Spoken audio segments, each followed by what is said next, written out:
अरे Gopal, Gorakhpur district jail चलना है, जल्दी।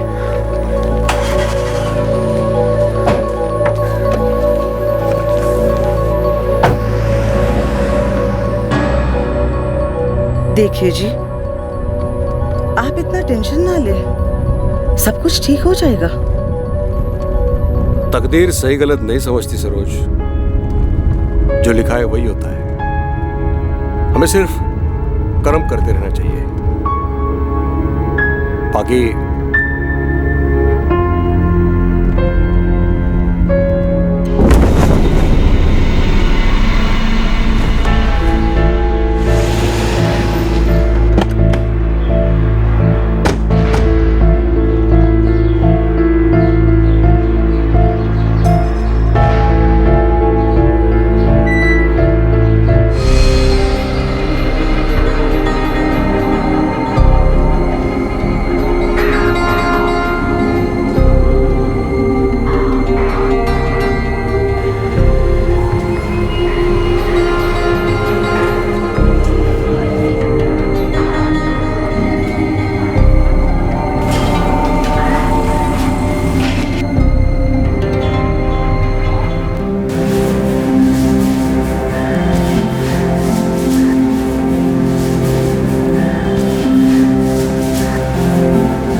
अरे क्या गोमती बहन, अभी अभी साफ किया था, सब गंदा कर दिया। ये जगह चलने के लिए सफाई करने का इतना ही शौक है ना तो दोबारा पोछा लगा ले, बार बार लगाती रहे। ये साली गोमती उछल मत, अगले हफ्ते तेरी बारी, पोछा तेरे हाथ में होगा। चलने वाले हम लोग, देखती हूँ तुझे। तुम मुझसे लड़ना चाहती है? चौथी तो तू हो रही है। अरे कुसुम, गोमती बहन, तुम दोनों क्यों झगड़ रहे हो? वो तो ऐसे ही मेरे मुंह से गोमती का नाम निकल गया था। कोई बात नहीं, मैं फिर से लगा देती हूँ। ए कुसुम, ये आंखें फाड़ फाड़ के मुझे मत देख, समझी? तेरी आंखें नोच के ना कौवों को खिला दूंगी। तू ना मुझे नहीं जानती, अपना हाथ मेरे आंखों तो पहुंचा तो सही। ले लगाया हाथ, बोल क्या? अरे तू चल यहाँ से। चल मेरे मुंह मत लग, समझी? चल। और तुम्हारी तो, तुम दोनों की कुश्ती कबड्डी फिर शुरू हो गई। अरे नहीं नहीं सिमरन मैडम, ये दोनों तो सिर्फ बातें कर रही थी। ए गौरी की बच्ची, मैं कल पैदा नहीं हुई मुनिया, मुझे समझाने की कोशिश मत कर तू। और तुम दोनों खड़े खड़े मेरा मुंह क्या देख रही हो? उठाओ अपनी झाड़ू, निकल लो यहाँ से, चलो अपना काम करो। गौरी, तुझसे कोई मिलने आया है। मुझसे मिलने? मुझसे मिलने कौन आया है? आज तक तो कोई नहीं आया। तो पार्टी वापस भेज दूं? बुजुर्ग आदमी है, जेंटलमैन किस्म के। क्या नाम है? कोई रतन प्रकाश मिश्रा है और साथ में उसकी घरवाली भी है। नहीं, मैं नहीं जानती इन्हें। तो जाके जान लेना, आए होंगे किसी एनजीओ से तेरी पुनर्निवास की कुंडली बनाकर। ए, तू अपना काम करना अच्छे से। नहीं मैडम, मुझे उनसे नहीं मिलना, उनको मेरी तरफ से माफ़ी कह दो। अपने पैर पे कुल्हाड़ी मत मार, ठीक है? नहीं मिलना तो मुझे क्या।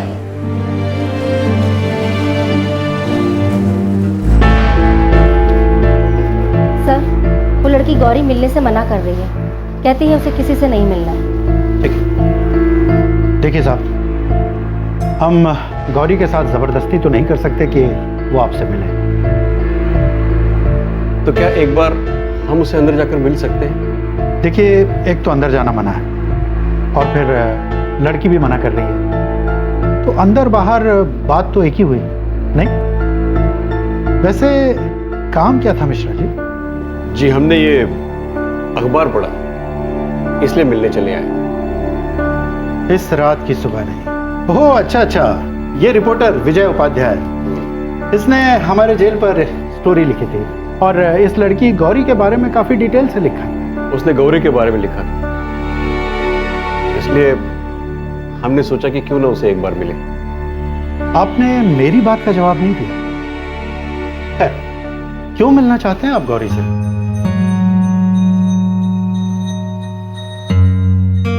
हम गौरी को गोद लेना चाहते हैं। गोद लेना चाहते हैं? जी। गोरखपुर के डिस्ट्रिक्ट जेल में कैद एक 18 साल की लड़की गौरी। गोरखपुर के आईनेक्स्ट अखबार में गौरी के बारे में जिक्र होता है। गोरखपुर का ही एक वेल टू डू बुजुर्ग जोड़ा रतन प्रकाश और सरोज मिश्रा अब गौरी को गोद लेना चाहते हैं, लेकिन क्यों? दूसरी तरफ गौरी उनसे मिलने से इनकार करती है, ये कहकर कि वो उन्हें जानती नहीं। ये बहुत ही अजीब और रहस्यमय मामला दिखाई पड़ रहा था। लेकिन दरअसल ये थी एक अद्भुत मिसाल इंसानी रिश्तों की, जो खून के रिश्तों से ज्यादा गाढ़े साबित हुए। मिश्रा जी, सॉरी, हमारे कुछ नियम हैं। और फिर लड़की बालिग है और आपसे मिलना भी नहीं चाहती, तो उसके हकों के खिलाफ हम नहीं जा सकते।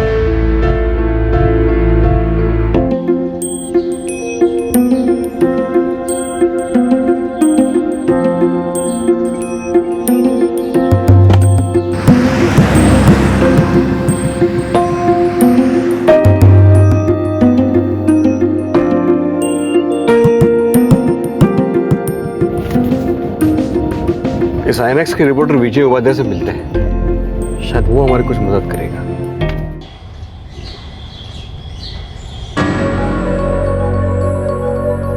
लेकिन गौरी ही क्यों मिश्रा जी? गोद लेना हो तो कई ऑप्शंस हैं आपके पास। शायद इसलिए क्योंकि मेरी पत्नी सरोज और मेरे दिमाग में एक ही बात एक ही समय आई।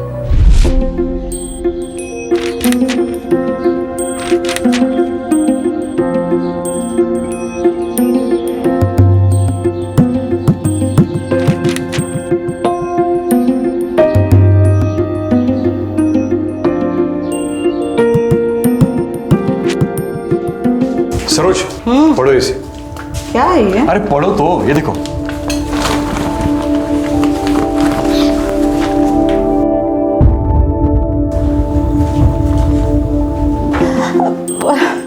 अजी, क्यों ना हम इस बच्ची को गोद ले, अपनी बेटी बनाए। यही ख्याल मेरे मन में भी आया, इसीलिए तो तुम्हें पढ़ने दिया। मुझे मालूम था तुम्हें ऐसे लगेगा। हमारे 2 बेटे हैं, एक बेटी की बड़ी आस थी। हमारी जिंदगी आराम से कट रही है, बस एक लड़की की कमी थी। और इत्तेफाकन कुछ ही महीनों पहले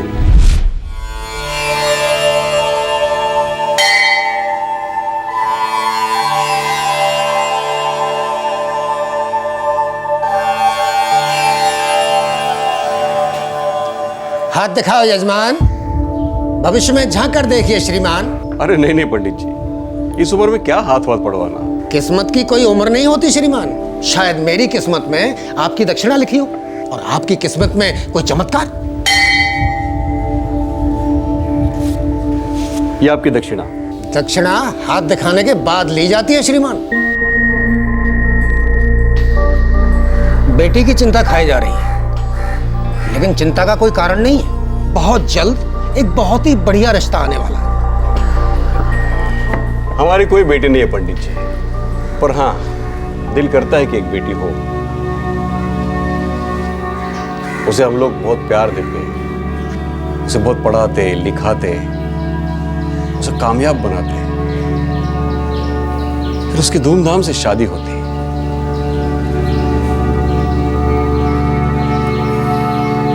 कन्यादान का सुख तो होता हमारे जीवन में। कन्यादान का सुख तो आपके जीवन काल में है। इस उम्र में मैं अपनी विद्या के साथ कभी मजाक नहीं करता। अगर आपने कन्यादान नहीं किया तो मैं ये ज्योतिष शास्त्र छोड़ दूंगा। ये वचन है मेरा।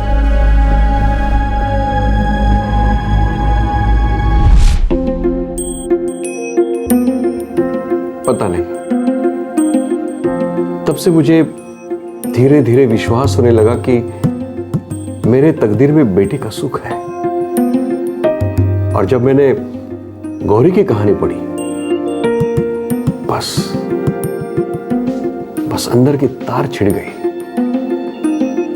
मानो कोई छू गया दिल को। देखिए, गौरी को मनाना आसान नहीं है। आप मुझे एक दिन दीजिए, मैं कोशिश करता हूँ। जरूर। मिश्रा जी, आप मुझे अपना फोन नंबर दे दीजिए। अगर कुछ बात बनती है तो मैं आपको कॉल करूंगा, लेकिन मैं कोई वादा नहीं कर सकता। Okay sir.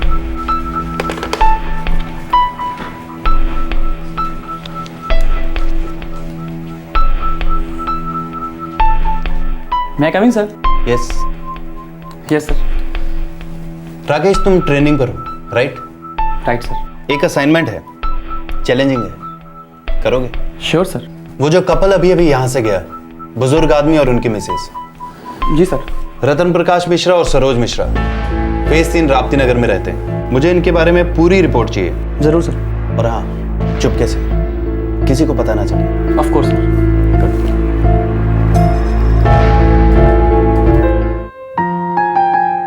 तू क्यों नहीं मिली उन लोगों से? क्यों मिलूंगी उनसे? जानना पहचान और हम तुम्हारे मेहमान। अरे शायद तुझे अपना मेहमान बनाने आए हो सकता है भले इंसान हो। कौन भला और कौन बुरा कुसुम, किसी के बारे में कुछ नहीं कर सकते। और वैसे भी मैं भरोसा करना भूल चुकी हूँ। अबे ओ दादी माँ, कब से है यहाँ? 6 महीने। जैसे जैसे महीने साल बनेंगे समझ जाएगी असली कैद क्या होती है। मैं 4.5 साल से जुनैल में थी कुसुम। तो फिर शौक है कैद में रहने का? खुली हवा में सांस नहीं लेनी? क्यों नहीं लेनी? लेनी है। मुझे आजाद होना है, लेकिन सही मायने में, किसी के रहमो करम पे नहीं। बहुत देख लिए रहम करने वाले और उनके इरादे भी।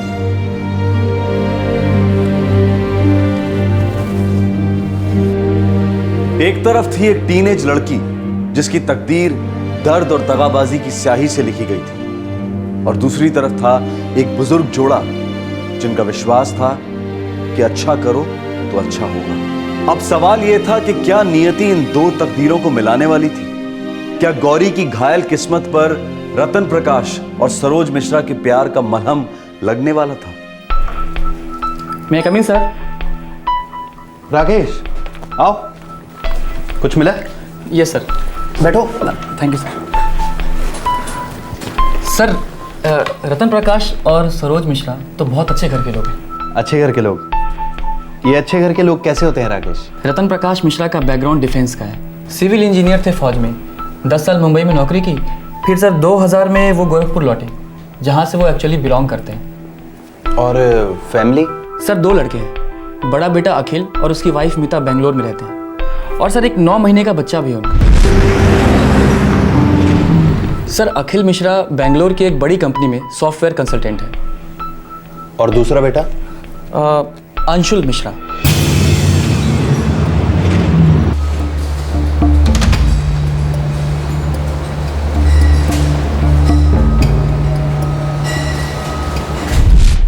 Sir Anshul Mishra mechanical engineer है बरेली में। 2 बेटे हैं, दोनों वेल सेटल्ड, और ये कपल अकेला गोरखपुर में रहता है? जी सर।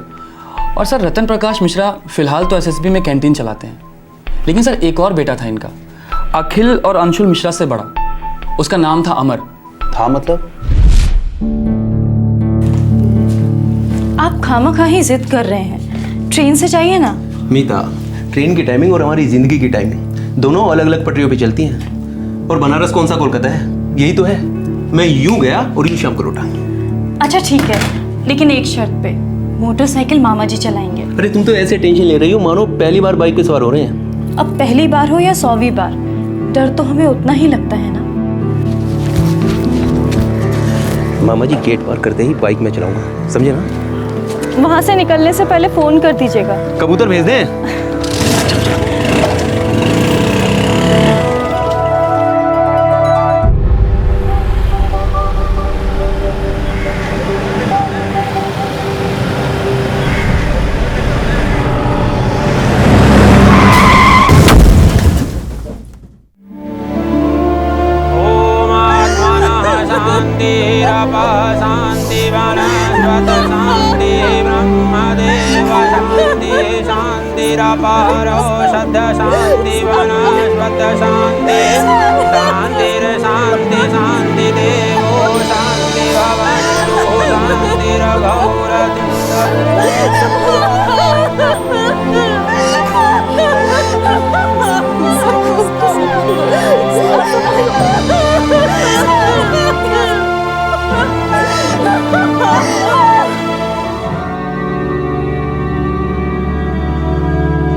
देवेंद्र जी, 1 साल हुआ आपकी बेटी और मेरे बेटे की शादी को।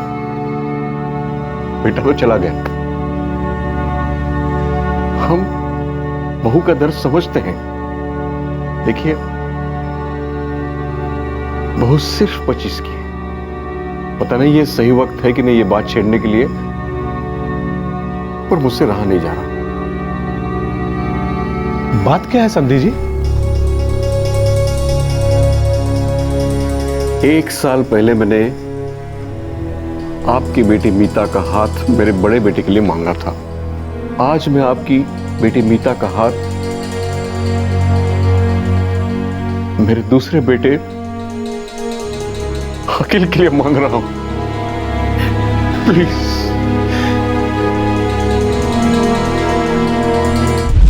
सर, अमर की विधवा मीता ने अमर के छोटे भाई अखिल से शादी को हाँ कह दी। फिर ये रतन प्रकाश तो बहुत ही भले आदमी है सर, सोने का दिल है इनका। ये हमेशा अपने आसपास ज़रूरतमंद लड़कियों की पढ़ाई में या शादी में, चाहे आर्थिक मदद हो चाहे कैसी भी मदद हो, ये हमेशा करते आए हैं। अगर इतने ही नेक इरादे वाले लोग हैं तो फिर गौरी की तो लगता है किस्मत ही बदल जाएगी। गौरी? सर, ये गौरी कौन है? अपने गोरखपुर जेल में कैदी है। सर, ये रतन प्रकाश और गोरखपुर जेल का क्या संबंध है? दरअसल रतन प्रकाश इस गौरी को गोद लेना चाहते हैं। इस रात की सुबह नहीं। ओ यस सर, ये तो आपने उस लड़की पर स्टोरी की थी।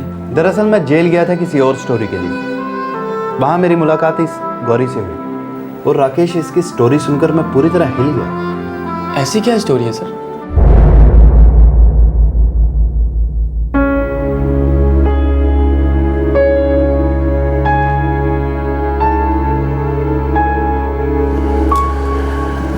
ये आदमी कर क्या रहा है?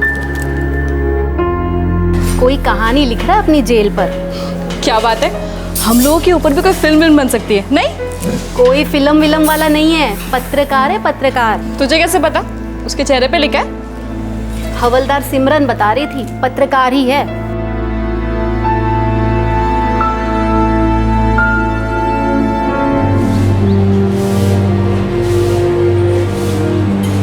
तुम्हारा नाम जान सकता हूं? तुम्हारा नाम जान सकता हूं? गौरी। गौरी, तुम्हारी उम्र तो काफी कम लगती है। कब से हो इस जेल में? 6 महीने। क्या मैं पूछ सकता हूं कि किस जुर्म में तुम्हें जेल हुई है? मैंने कोई जुर्म नहीं किया। तो फिर कोर्ट ने तुम्हें ऐसे ही जेल भेज दिया? देखो गौरी, बेझिझक बात करो। मैं यहां सबसे बात करता हूं, लेकिन कोई बात इधर से उधर नहीं करता।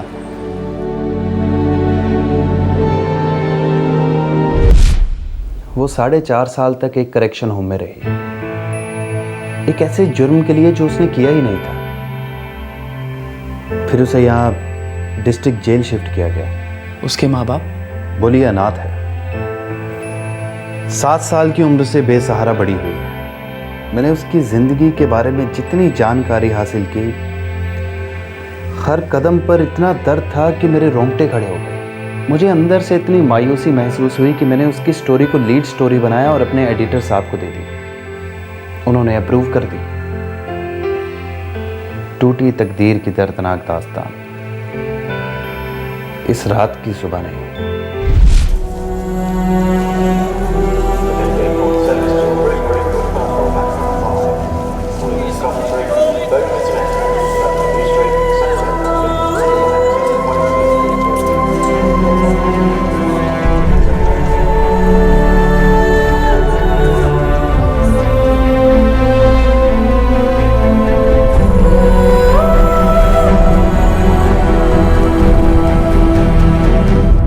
इस रात की सुबह नहीं, गौरी की कहानी थी।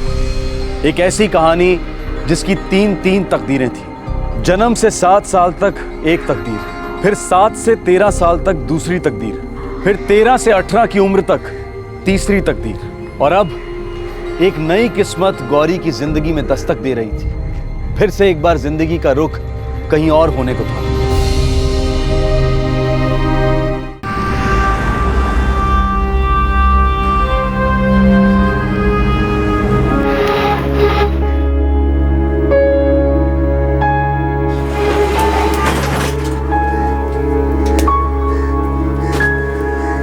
मकान मालिक आया था, बोला शाम तक किराया नहीं दिया तो हम सबको उठाकर बाहर फेंक देगा।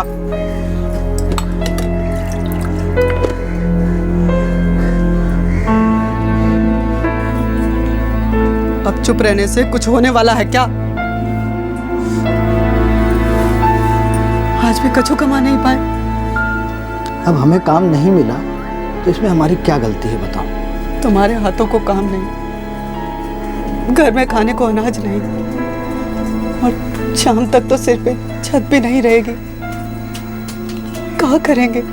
भानु, हमने बहुत कोशिश की, साला हमारा नंबर लगता ही नहीं है। आज 15 दिन हो गए, हाथ में कोई काम नहीं। इतने सारे कारीगर हैं, आधे से ज्यादा खाली बैठे हैं हमारी तरह। तो हम सब कहाँ मरने को जाएं? बताओ।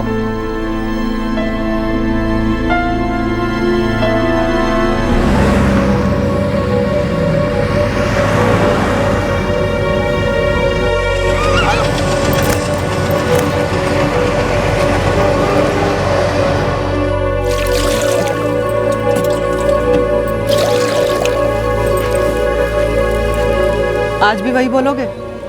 काम नहीं मिला?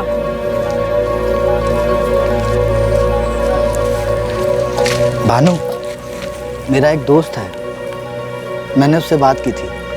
वो कह रहा था कि उसके हाथ एक तगड़ा काम लगा है, यहीं होशियारपुर में। ये कहाँ पड़ता है? यहीं पंजाब में। वो कह रहा था खेती का काम है, मजदूरों की जरूरत है।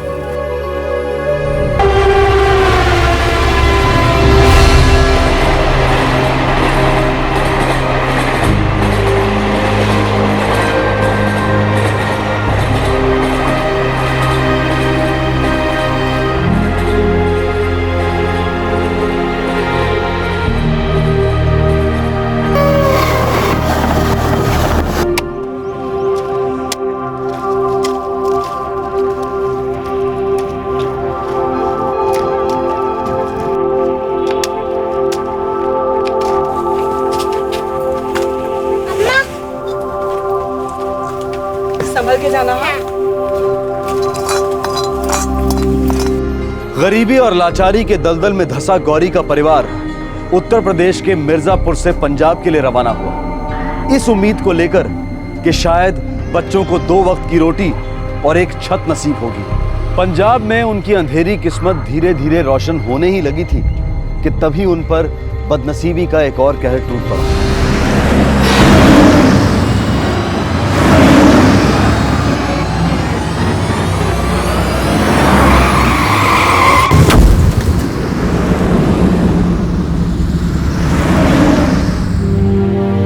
मुझे ज्यादा कुछ याद नहीं, बस इतना याद है कि हम वहां कुछ दिन और रहे। अम्मा हर बारी यही कहती थी कि हमें संभाला अब उनके लिए मुश्किल हो रहा है। फिर हम वहां से भी निकल पड़े। हम कहाँ जा रहे थे किसी को कुछ मालूम नहीं था। पता नहीं अम्मा के दिल में क्या था और दिमाग में क्या।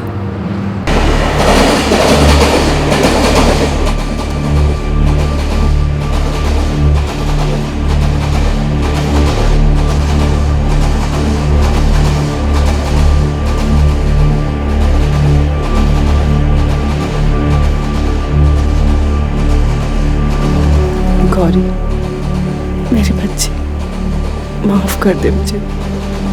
मुझे नहीं पता इसके आगे हम कैसे जाएंगे।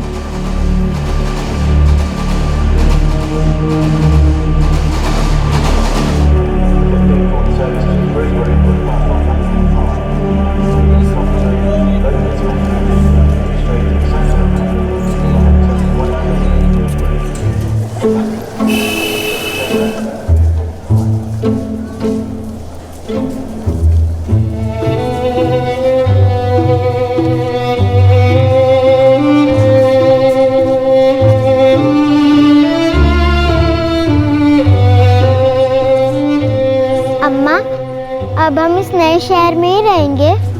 पता नहीं, अब आ तो गए हैं, कितने दिन रहेंगे पता नहीं।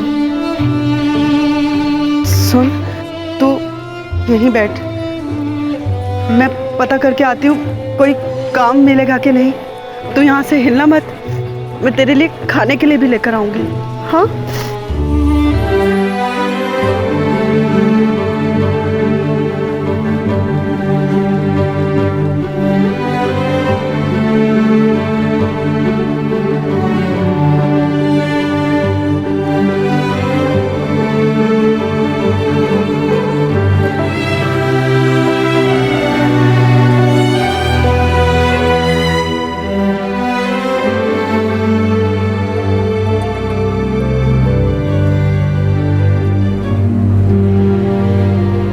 अम्मा बोली कि वहां से हिलना मत।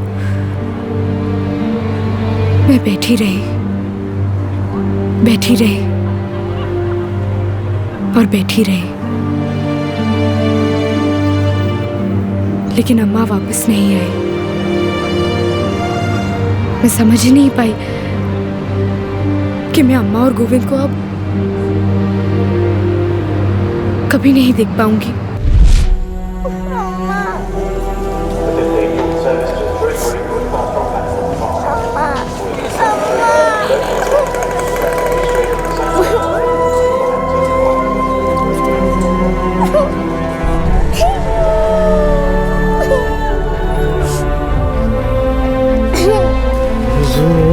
कदर भी न इतरा के चली।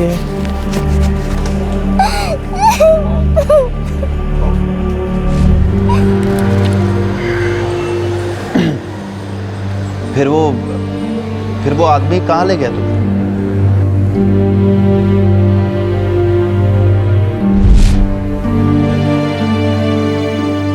गौरी समझ गई थी कि उसकी माँ उसे जानबूझकर छोड़कर गई थी। उसकी माँ को उसकी जरूरत ही नहीं थी। सर फिर क्या हुआ? वो जेल कैसे पहुंची?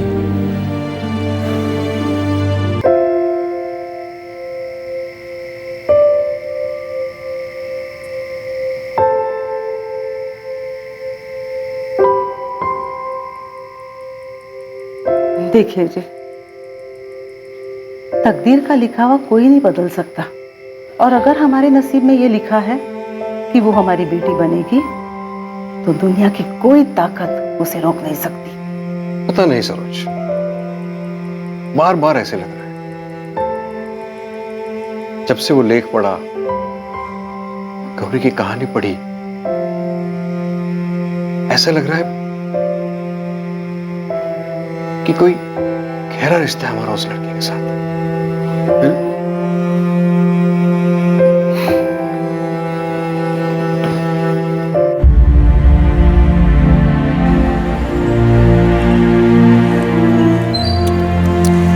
और खाएगी?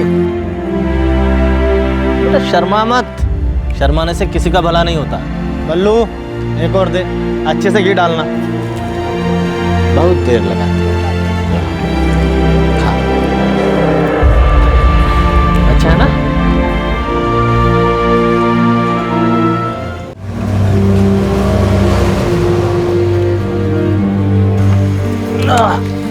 बैठ बेटा, आ रहा हूँ।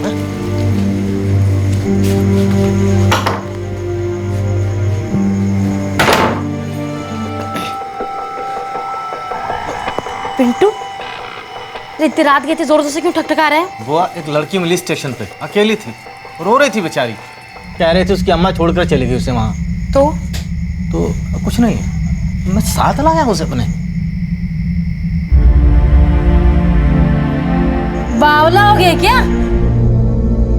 वो छोटी है, सिर्फ 7 साल की, रखेगी अपने पास। रखेगी का क्या मतलब हुआ? बुआ जी, मैं अकेला रहता हूँ, अगर अपने पास रखूंगा तो बवाल हो जाएगा। आप रख लो ना अपने पास, 2 बच्चे, खेलेगी उनके साथ। खेलेगी मतलब? खाएगी नहीं हैं? सोएगी नहीं, बीमार नहीं पड़ेगी, बड़ी नहीं होगी? नहीं, तूने क्या समझा मेरे घर को? धर्मशाला समझा है, अनाथाश्रम समझा है? 2 रोटी खाएगी तो 2 बाल्टी पानी भी तो भरेगी। जरा सोच, अगर गलत हाथ में पड़ गई तो क्या असर होगा बच्ची का?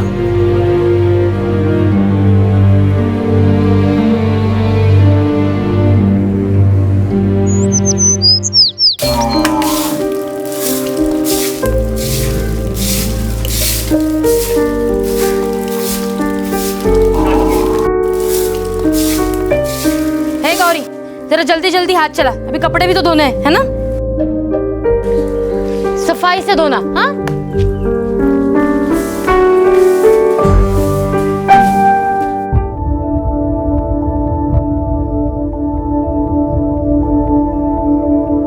छोटी है तो अपने राजू से भी छोटी है। उस उम्र में 4 गुना काम कर लेती थी मैं। ये अपने घर में रहेगी क्या? हाँ, घर का काम कर लेगी, खाने के लिए दे दूंगी उसे, किसी भी कोने में सो जाएगी। एक चद्दर के अलावा कुछ नहीं दूंगी उसे। अम्मा, क्या वो हमारे साथ खेल सकती है? दिन भर खेलोगे तो खाओगे क्या? हाँ, बात करते हो। वैसे भी मूर्ख बनते जा रहे हो पढ़ाई के मामले में। कोई खेलना मिलना नहीं, समझे तुम दोनों? अरे तुम भी ना, बच्चे बचपन में नहीं खेलेंगे तो क्या जब बूढ़े हो जाएंगे तब खेलेंगे? और ये बताओ, वो लड़की क्या दिन भर घर में काम ही काज करती रहेगी, खेलेगी कूदेगी नहीं क्या? सुनो जी, आप ना उसके बारे में कुछ मत बोलना, उसके बारे में सब कुछ मैं तय करूंगी। वैसे भी पिंटू ने ये बहुत बड़ा बोझ डाल दिया है सर पर, पता नहीं कहाँ से आई है, कल कहाँ जाएगी। फालतू का ना लाड़ प्यार दिखाने की जरूरत नहीं है, समझे?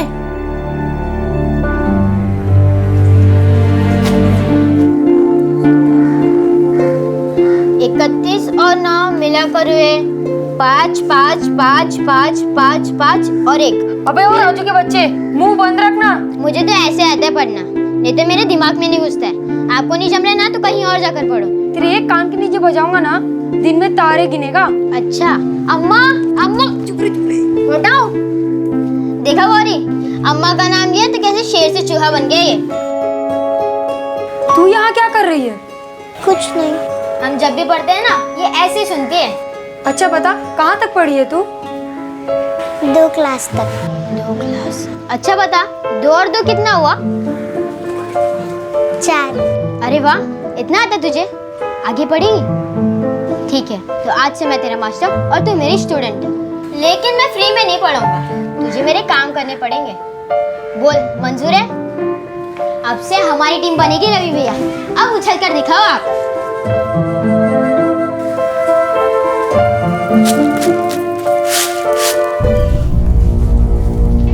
अरे वाह, तू तो लिख भी लेती है। क्या हो रहा है ये?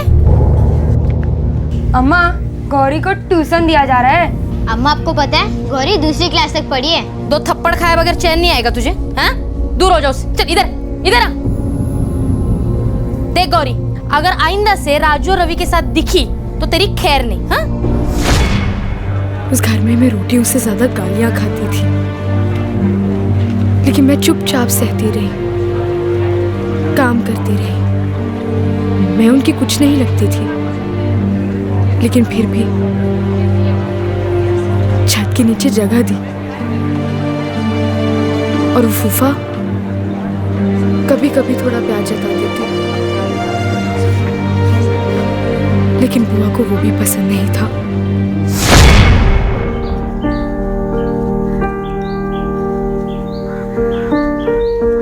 ए गौरी, यहाँ यहाँ यहाँ, ये देख, तुम्हारे लिए नया कपड़ा लाए हैं, ये ले ले। अरे ले ले, अरे ले ले बिटिया, देख जब से आई है तब से एक ही जोड़ कपड़ा पहने हुए। ले ले ले ले ले ले बेटा, ले ले ले। शाबाश बिटिया, शाबाश शाबाश। चल, कपड़े किसको पूछ के लाए?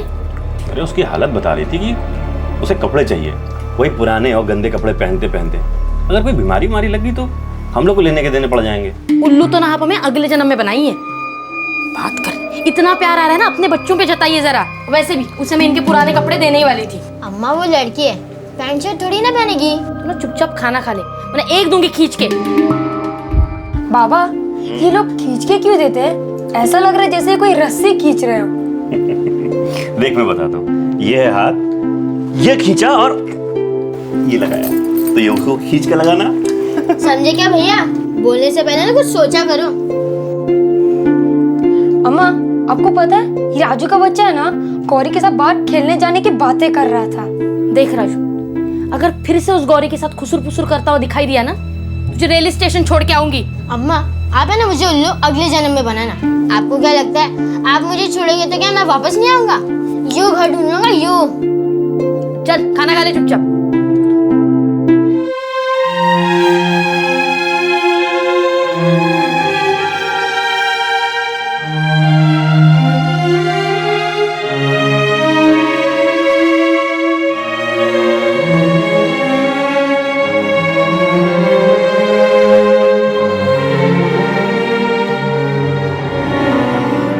पता करके आती हूँ कोई काम मिलेगा कि नहीं।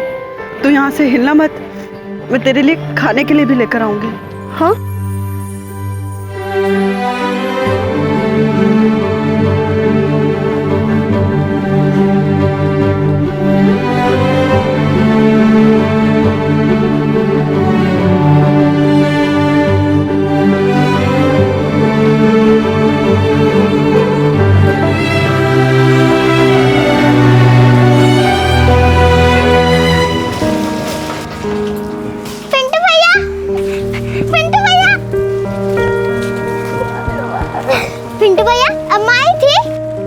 नहीं रे बेटा, मैं स्टेशन के रोज 3 चक्कर लगाता हूँ। अपने दोस्तों को बोल रखा है बेटा, किसी ने तेरी अम्मा को नहीं देखा। मैंने बोल दिया जो देखेगा ना सबसे पहले हमें बताएगा। पिंटू भैया, मुझे अम्मा और गोविंद की बहुत याद आती है। याद करने के बजाय भूलने की कोशिश कर, आराम मिलेगा। तेरी अम्मा अब कभी नहीं आएगी, ये बात समझ ले तू। अरे बेटा, रो क्यों रही है? बुआ क्या खुश नहीं है क्या?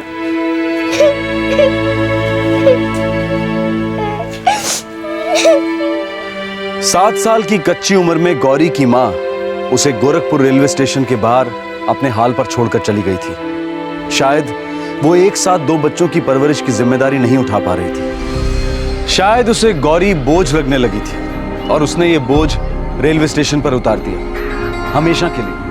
हो सकता है कि उसने गौरी के भाई गोविंद को भी इसी तरह से कहीं छोड़ दिया हो, या शायद नहीं, शायद उसने सोचा होगा कि लड़का है, बड़ा होकर बुढ़ापे का सहारा बनेगा। गौरी के लड़की होने के कारण उसे त्याग दिया गया था, उसी गोरखपुर शहर में जहां 11 साल बाद रतन प्रकाश और सरोज मिश्रा उसे अपनी बेटी बनाकर अपने घर ले जाने की कोशिशों में लगे हुए थे।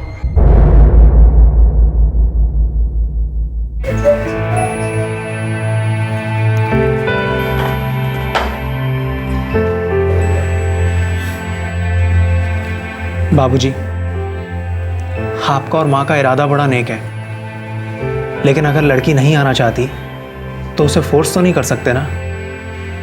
प्लीज उस पर दबाव मत डालिए। अरे हम दबाव कहाँ डाल रहे हैं, हम तो सिर्फ कोशिश कर रहे हैं। लेकिन बाबूजी, गोद ही लेना है तो कोई नवजात शिशु क्यों नहीं, या कोई छोटी सी लड़की? अंशुल बेटा, तेरे बाबूजी और मैं दोनों इस उम्र के तो नहीं है कि हम एक नवजात की देखभाल कर सके, और एक छोटी सी बच्ची भी हमसे संभली नहीं जाएगी बेटा। दिन ब दिन हमारी उम्र बढ़ती जा रही है। और इसके अलावा इस लड़की की तकदीर तो देखो, कितनी तकलीफों में पली बड़ी है ये। मुझे तो लगता है कि इसे राहत देना मेरा फर्ज बनता है।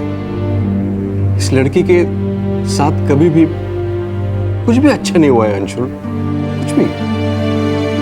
और हमारी जिंदगी देखो, कितनी खुशियों से भरी है हमारी जिंदगी। हमें लगता है कि इस लड़की को गोद लेकर हम अपने अच्छे तकदीर का कर्ज अदा कर सकते हैं, और फिर तुम्हारी माँ और मेरा बेटी होने का सपना तो पूरा हो सकता है, और उसमें हर्ज क्या है?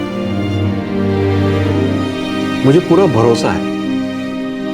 वो कहते हैं ना, जब भी कोई चीज तुम्हें दिल से चाहिए और तुम्हारे इरादे नेक हैं, तुम्हारा दिल उस चीज में है,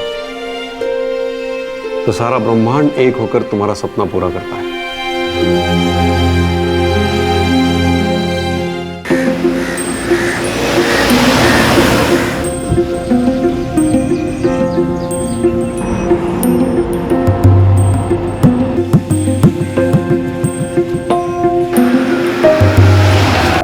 मैंने जेल के सुपरिटेंडेंट से टाइम मांगा था, मैं गौरी से बात करूंगा।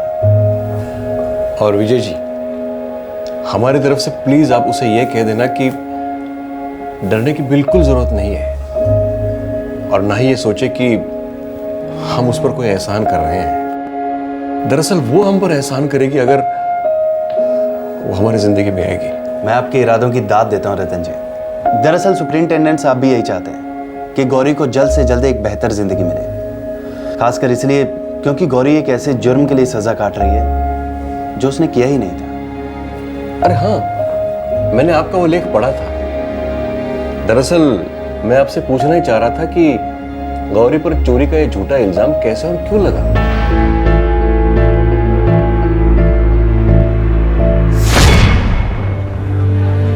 तो 7 से 13 साल तक तू पिंटू की बुआ के साथ रही, उनके घर में, पर उसने कभी तुम्हें अपने घर का सदस्य नहीं माना? जी नहीं, नहीं माना। लेकिन मुझे कोई गुस्सा नहीं है। उन्होंने तो मेरी जान बचाई, मुझे अपने यहाँ रख लिया। लेकिन उन्हें डर भी था कि मैं चिपक जाऊंगी उस घर से, हक जताने लगूंगी।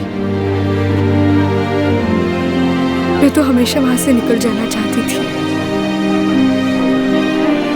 लेकिन कहाँ जाती, क्या करती? कोई नहीं था, कोई सहारा नहीं था। तो पिंटू की बुआ ने तुम्हें कभी घर से नहीं निकाला? नहीं, नहीं निकाला, क्योंकि उन्हें डर था कि दुनिया उंगली उठाएगी उन पर। मैं पूरे 6 साल वहां रही। अच्छा गौरी, सच बताना, क्या तुमने वो गहने चोरी किए थे?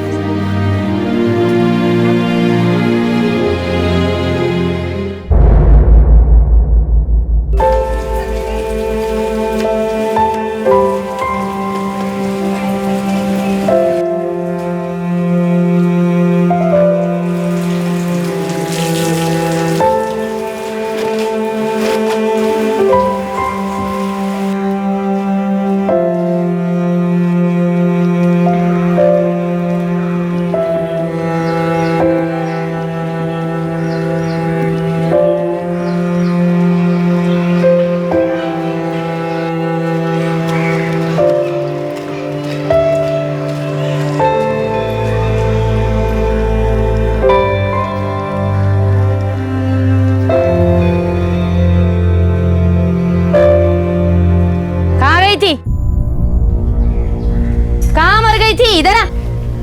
वो बुआ वो मैं बस बाहर गई थी। आज के सारे काम कर दिए मैंने। बड़ी मेहरबानी हो गई। अब सारे काम हो गए तो आवारागर्दी करोगे बाहर जाके? बोल, किस लड़के के साथ बाहर गई थी? किसी के साथ नहीं बुआ, बस स्कूल वाले रास्ते पे बैठी थी। बैठी थी? क्यों? बस यूं ही। मुझे ना स्कूल देखना बहुत अच्छा लगता है। बुआ, अगर मेरे सारे काम सुबह ही निपट गए तो मैं स्कूल जा सकती हूँ। स्कूल जाएगी तू? हाँ, बड़े पर निकल आए मेरी परी के। स्कूल जाएगी, उसके बाद कॉलेज, कलेक्टर नहीं बनेगी क्या? सुन, बता दे रही हूँ, कहीं स्कूल वूल नहीं जाना है। चल घर में बैठ, चल। बुआ, मैं घर बैठे बैठे क्या करूँगी? मेरे सारे काम फटाफट हो जाते हैं और फिर मैं घर बैठे बैठे उब जाती हूँ। घर से उब गई है? हाँ? अरे 6 साल पहले जब तुझे इस घर में रखा था ना, तब घर ही नहीं था तेरे पास। तब सहारा ना दिया होता ना, तभी रेलवे स्टेशन पे भिखारिन की तरफ भीख मांग रही होती, या फिर कोई उठा के ले जाता, गंदे धंधे पे बिठा देता तुझे। शुक्र मान मेरे भतीजे पिंटो का कि जो मेरी गोद में डाल के गया। अरे तुझे तो रोज सुबह उठ के मेरे पैर छूने चाहिए। नई जिंदगी दी है मैंने तुझे। अरे क्या हुआ री? काहे गुस्सा कर रही हो? जब देखो तब उस पर बरसती रहती हो। बस क्या हुआ? अगर मैं नहीं बरसी ना तो कल किसी लड़के के साथ मुंह काला करके आएगी। पूरा शहर गालियां बरसाएगा हम पर, पत्थर बरसेंगे हमारे घर पर। क्या बकवास किए जा रही हो? फालतू गुस्सा हमेशा तुम इस मासूम पे निकालती रहती हो। 6 साल से रह रही है ना हमारे साथ। जैसे हमारे लिए रवि है, जैसे हमारे लिए राजू है, वैसे ये गौरी भी है। खबरदार, खबरदार, इस लड़की की बराबरी मेरे लड़कों के साथ की तो इसका इस घर पे कोई हक नहीं है। ये यहाँ की नहीं है।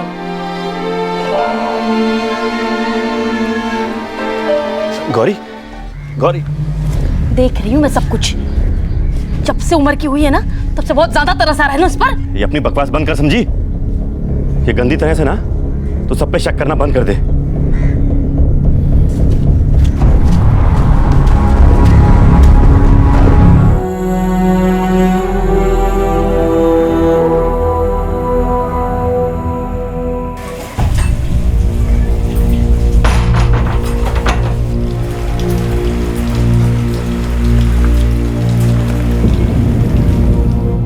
उस दिन के बाद बुआ मुझे कहीं जाने नहीं देती थी।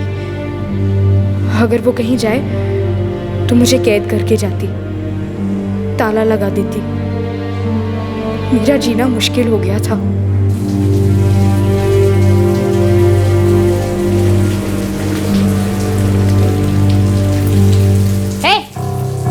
इधर आ,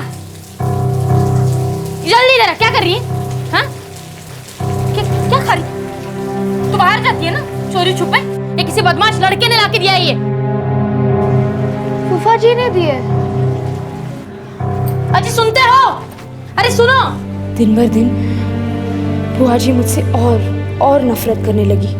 उन्हें मुझे देखकर घिन आती थी और वो मुझे जलील करने का एक भी मौका नहीं छोड़ती। हाँ, क्या हो गया?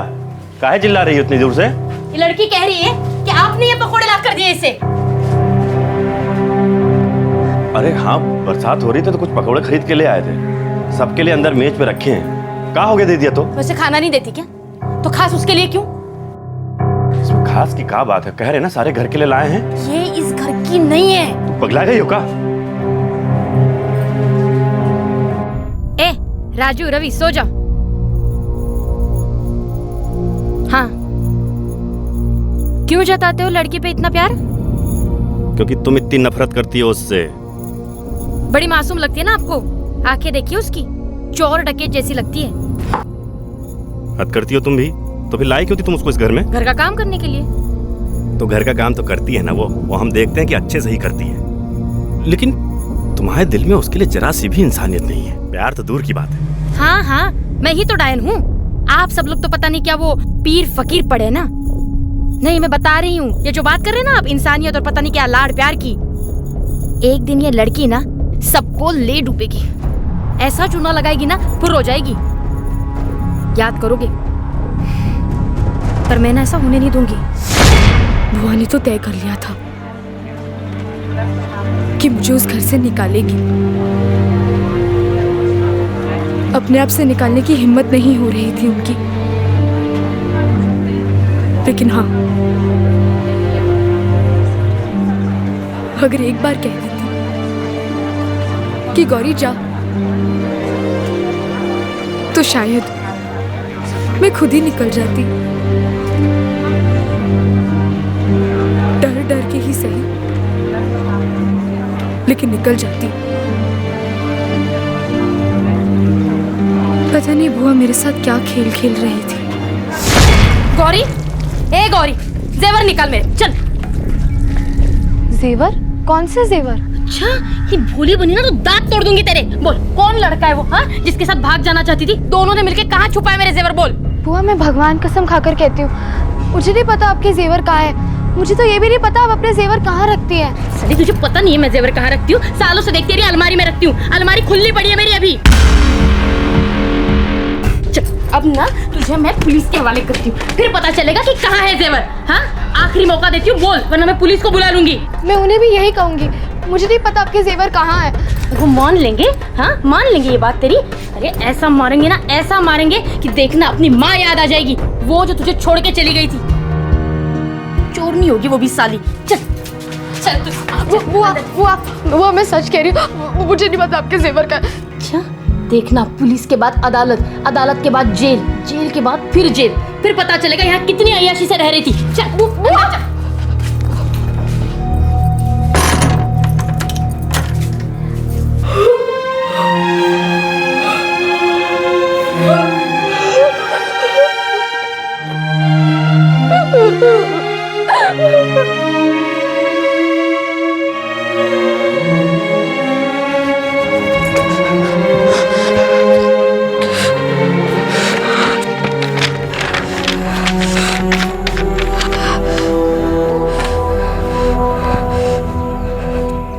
मुझे बहुत डर लग रहा है,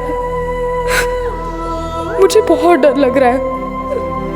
अब पुलिस आ जाएगी और मुझे ले जाएगी। मुझे जेल नहीं जाना, मुझे और नहीं जीना, मुझे मरना है, मुझे अपनी जान देनी है।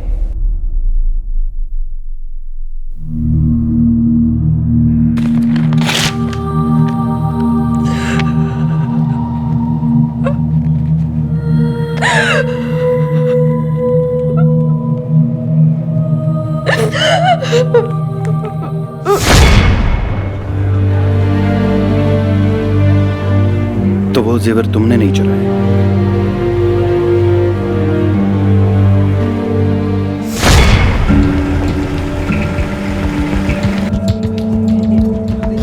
ताला मार दिए साहब। चलिए, चोरनी भाग ना जाए कहीं। हाँ जी, आइए आइए। मैं तो कह रही हूँ ऐसी चोरनी को ना बहुत लंबी सजा मिलनी चाहिए। कब तक खत्म होगी? ये रही साहब, पूछिए इससे।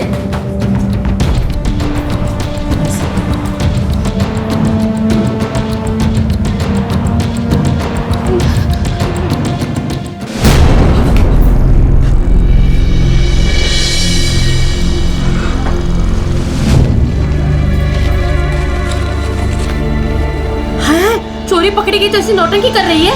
साहब, मैंने कोई चोरी नहीं की है। सर, अंदर अलमारी खुली पड़ी है। देख लड़के, अभी यहीं बता देगी तो सबके लिए अच्छा होगा, खासकर तेरे लिए। मैं भगवान की कसम खाकर कहती हूँ साहब, मैंने कोई चोरी नहीं की है। इसकी जान पहचान की कोई है जिसे इसने जेवर दिए होंगे? साहब, पूरा दिन तो बाहर मटर गश्ती करती है, पता नहीं किस किस से मिलती है। मुझे तो लगता है एक लड़के के साथ इसका चक्कर चल रहा है। नहीं, ये सच नहीं है। मैं बाहर नहीं घूमती। मैं फूफा जी, बुआ, राजू, रवि के अलावा और किसी को नहीं जानती। ये अपनी चीजें कहाँ रखती है? हमें तलाशी लेनी होगी। अंदर वाले कमरे में, मैं दिखाती हूँ। ना, तुम गुहाल में छानबीन करो। चलो साहब, इधर आइए। तुम इस कमरे में देखो। ये रहा साहब उसका सामान। तलाशी लो।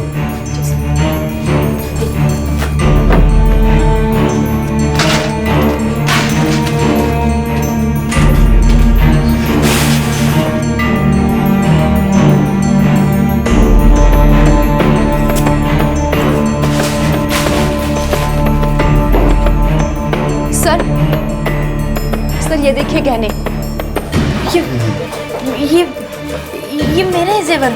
सब ये मेरे जेवर है। चोरी साली, हाँ? तूने मेरे जेवर लिए? ले चलो इसे। ये साहब, मुझे नहीं पता, ये मेरी इधर से कहा। साहब, मैं सच कह, ये मुझे नहीं। बुआ, बुआ, मैंने चलो चुपचाप। बुआ, मैंने कुछ नहीं किया।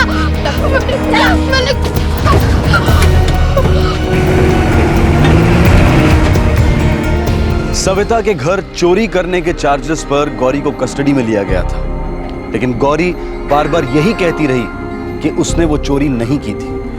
लेकिन सविता के लिए ये एक सुनहरा मौका था गौरी से पीछा छुड़ाने का।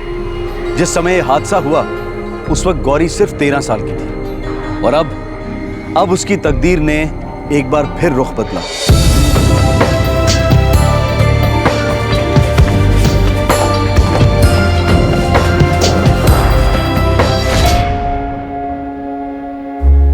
गौरी का कहना था कि जेवर उसने नहीं चुराए थे। केस अदालत में गया और गौरी को जुवेनाइल करेक्शन होम भेजा गया। अगर वो इतने साल करेक्शन होम रही तो फिर उसे जेल क्यों भेजा गया? बड़ा ही अजीब केस है मिश्रा जी, जो कछुए की रफ्तार से आगे बढ़ रहा था और कोई नतीजा सामने नहीं आ रहा था। गौरी एक छोड़ी हुई अनचाही बच्ची थी, उसे करेक्शन होम में ही एक नया घर मिल गया। जब उसने कुछ गलत किया ही नहीं तो फिर करेक्शन होम में उस पर किस तरह का सुधार हो रहा था विजय? अब हमारी न्याय व्यवस्था के बारे में क्या कहें मिश्रा जी। गौरी 4.5 साल तक करेक्शन होम में रही, फिर 6 महीने पहले 18 साल की हो गई, बालिग। अब उसे वहां तो रख नहीं सकते थे तो यहां भेज दिया, डिस्ट्रिक्ट जेल में।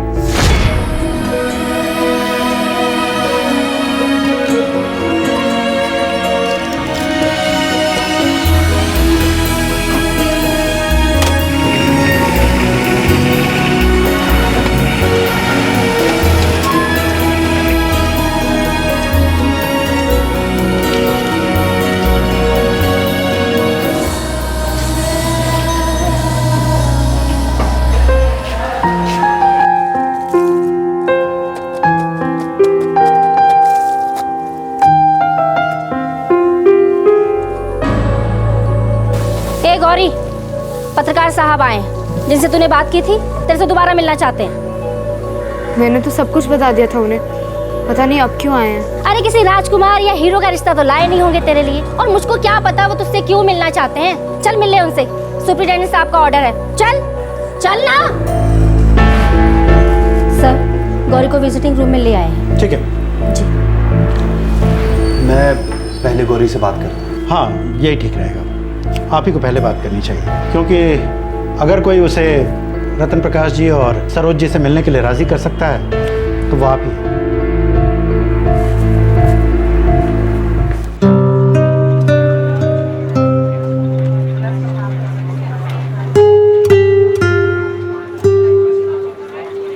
गौरी, कल तुमसे मिलने के लिए 2 बुजुर्ग आए थे, तुम मिली क्यों नहीं? सर मुझे किसी से नहीं मिलना। गौरी, वो तुम्हें गोद लेना चाहते हैं। मैं पता करके आती हूँ कोई काम मिलेगा कि नहीं। तो यहाँ से हिलना मत, मैं तेरे लिए खाने के लिए भी लेकर आऊंगी।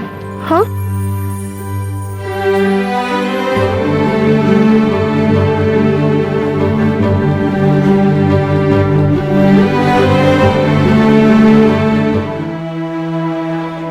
मुझे किसी गोद की जरूरत नहीं। तो तुम क्या जेल से बाहर नहीं जाना चाहती?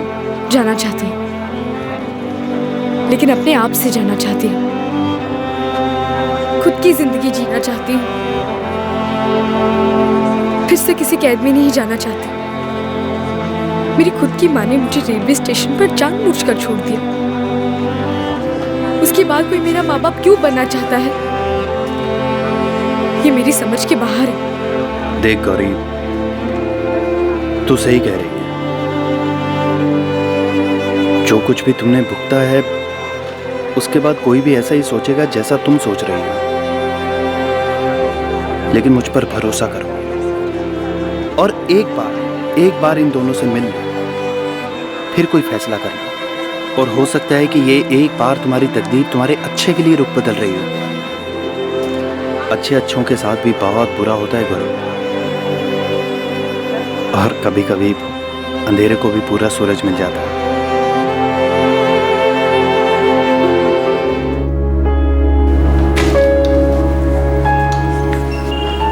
हाँ विजय जी, मैंने गौरी से बात की। वो गोद लेने वाली बात के लिए अभी राजी नहीं है, लेकिन हाँ, वो आप दोनों से एक बार मिलने के लिए तैयार है।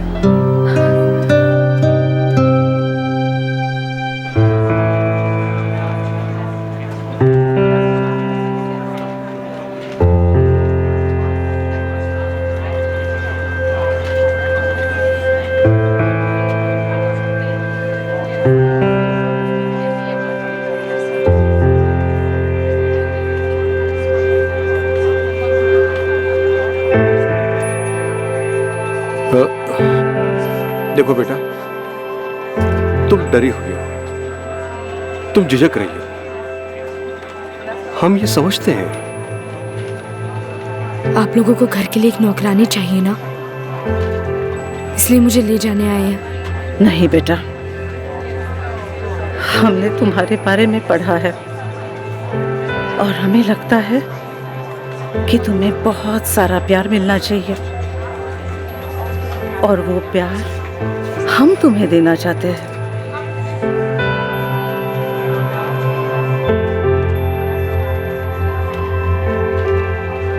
देखो, काम तो तुम्हें करना पड़ेगा, बहुत सारा काम, लेकिन एक बेटी की तरह,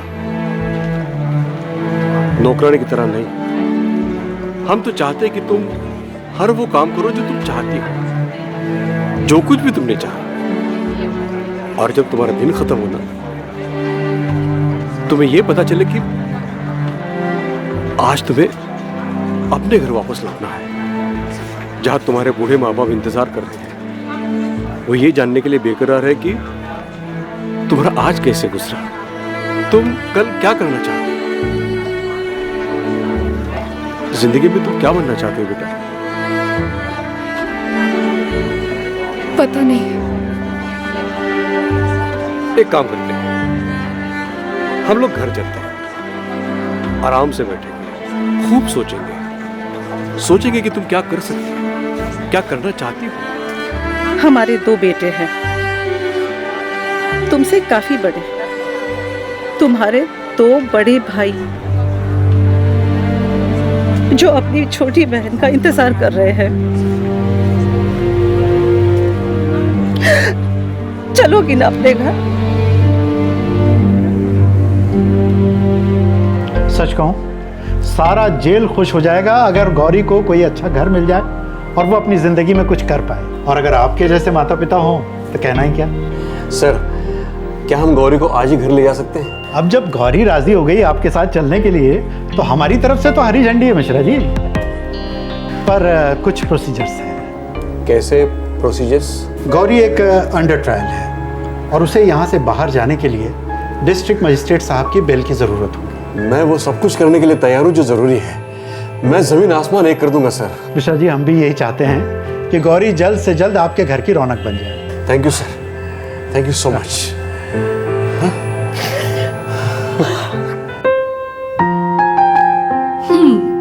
चल अच्छा है, अब तो तेरी किस्मत खुल जाएगी। नया घर, नए माँ बाप, अब तो तेरे सारे सपने पूरे होंगे। सपने देखना तो बहुत पहले छोड़ दिया था कुसुम, और जो सपने बिना चाहे आते हैं वो तो बहुत ही भयानक होते हैं।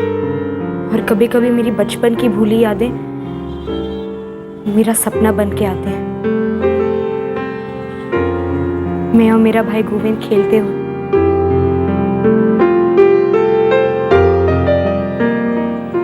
पर वो तो बस एक सपना है, बस एक सपना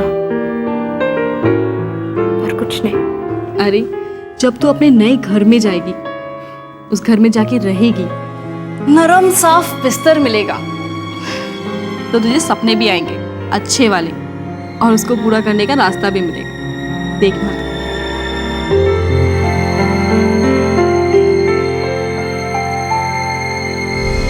नियति का उतार, नियति का चढ़ाव। गोरखपुर रेलवे स्टेशन पर 7 साल की उम्र में जिसकी मां उसे छोड़कर चली गई थी, आज वही गौरी 18 साल की उम्र में नियति के एक अनोखे कगार पर खड़ी थी। रतन प्रकाश और सरोज मिश्रा की दरियादिली से प्रभावित होकर सारा गोरखपुर प्रशासन तकदीर के मिलाए इन माँ बाप और बेटी को एक करने में लग गया। रिकॉर्ड टाइम में सारा कानूनी पेपरवर्क कंप्लीट हुआ। सारे शहर में खुशी की लहर दौड़ रही थी। लोग गदगद हो रहे थे कि गौरी बदनसीबी की डुबकियां खा खाकर आखिरकार अब प्यार और ममता की गहरी सांसें लेने वाली थी। उसे एक ऐसी जिंदगी मिलने जा रही थी जिसकी वो हकदार थी। गौरी की रजामंदी के 2 दिन बाद उसे जेल से निकालकर रतन प्रकाश और सरोज मिश्रा के घर ले जाया गया।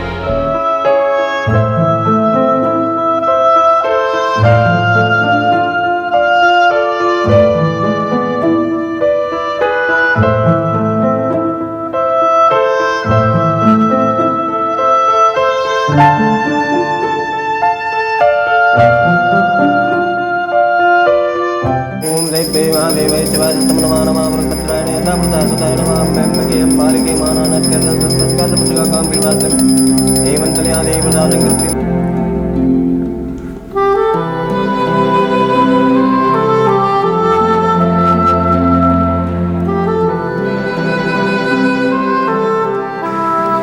हाथ दिखाओ यजमान, भविष्य में झांक कर देखो श्रीमान। प्रसाद पंडित जी, और ये आपकी दक्षिणा। दक्षिणा? बहुत पहले आपने मेरा हाथ पढ़ा था, आपकी भविष्यवाणी सच हुई। धन्यवाद। आपका भला हो, आपके परिवार का भला हो, आपके बच्चों का जीवन खुशियों से भर जाए। चल, लेट हो जाएगी नहीं तो स्कूल को जा। देख बेटा, संभाल के जाना और संभाल के आना। हाँ,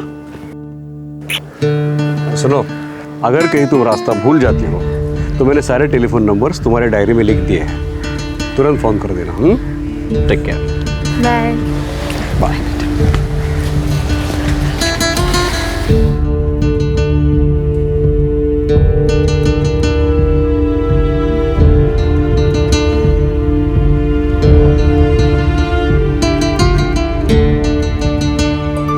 गौरी को अब एक नया घर मिल गया है, एक नई जिंदगी शुरू हो गई है उसकी, और वो अपने नए घर और परिवार में अच्छी तरह से घुल मिल गई है। हम आपको बता दें कि हमारे सभी केसेस की तरह ये केस भी सत्य घटना पर आधारित है, जो हाल ही में गोरखपुर उत्तर प्रदेश में हुआ था।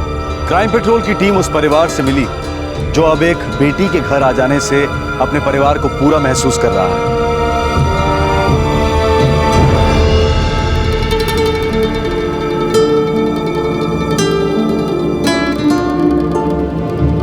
जून 2012 में गौरी का केस दाखिल हुआ और जुलाई 2012 में उसकी आखिरी सुनवाई होने जा रही है। जेवरातों की चोरी का केस गोरखपुर पुलिस स्टेशन में दर्ज हुआ था, लेकिन इस केस में अब एक दिलचस्प ट्विस्ट आ गया है। जिन लोगों ने इस चोरी का इल्जाम लगाया था वो अब अलग ही धुन गा रहे हैं। उनका कहना है कि गौरी ने उनके यहां कभी कोई चोरी की ही नहीं और उन्होंने कभी कोई शिकायत नहीं दर्ज की थी।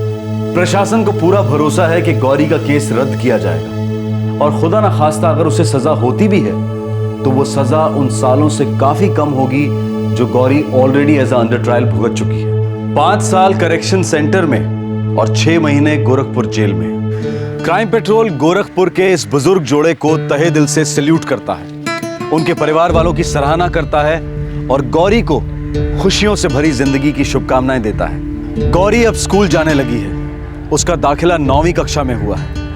रतन प्रकाश और सरोज की इच्छा है कि गौरी खूब पढ़े और काबिल बने। उन्होंने तय किया है कि वो गौरी की शादी उसके 25 साल के हो जाने के बाद ही करेंगे। गौरी अपने नए घर में बहुत खुश है। आखिरकार उसे वो सुकून मिला जिसके लिए वो जिंदगी भर तरसती रही। आज के समय में जब आए दिन बच्चियों की गर्भ में हत्या के केसेस बढ़ती तादाद में सामने आ रहे हैं, गौरी की ये कहानी निराशा को मात देती है।